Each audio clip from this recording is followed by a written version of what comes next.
مرکزی کال پر پاکستان مسلم لیگ نون کی جانب سے بڑھتی ہوئی مہنگائی کے خلاف ریلی نکالی گئی۔ ریلی صوبائی رہنما پاکستان مسلم لیگ نون بلوچستان میر اصغر خان مری کی قیادت میں نکالی گئی۔ ریلی میں سینکڑوں کارکنان نے شرکت کی۔ مزید جانتے ہیں سبی سے اپنے نمائندے اللہ داد کی اس رپورٹ میں۔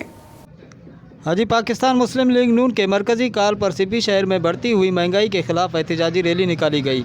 ریلی صوبائی رہنما مسلم لیگ نون بلوچستان میر اصغر خان مری کی قیادت میں نکالی گئی۔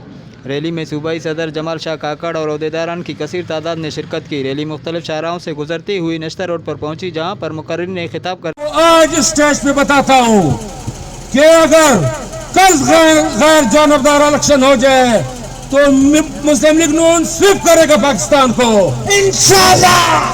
پاکستان کے چپے چپے میں اس وقت ایک نعرہ گونجتا ہے کہ ووٹ کو اصل میں ووٹ کو عزت دینا، آپ کو عزت دینا ہے، عوام کو عزت دینا ہے۔ لے کر خودکشیوں پہ مجبور ہو گئی ہیں، خودسوزیاں کر رہی ہیں، یہ حالت ہو کر رہ گئی ہے، لوگ بے روزگار ہو رہے ہیں۔ ہمارے یہاں شرکا نے بڑھتی ہوئی مہنگائی پر حکومت کے خلاف شدید تنقید کی اور مریم نواز زندہ باد، مسلم لیگ نون زندہ باد، میر اصغر خان مری قدم بڑھاؤ ہم تمہارے ساتھ ہیں کے بھرپور نعرے لگائے۔ کیمرہ ٹیم کے ساتھ اللہ داد رند، MM5 نیوز، سبی۔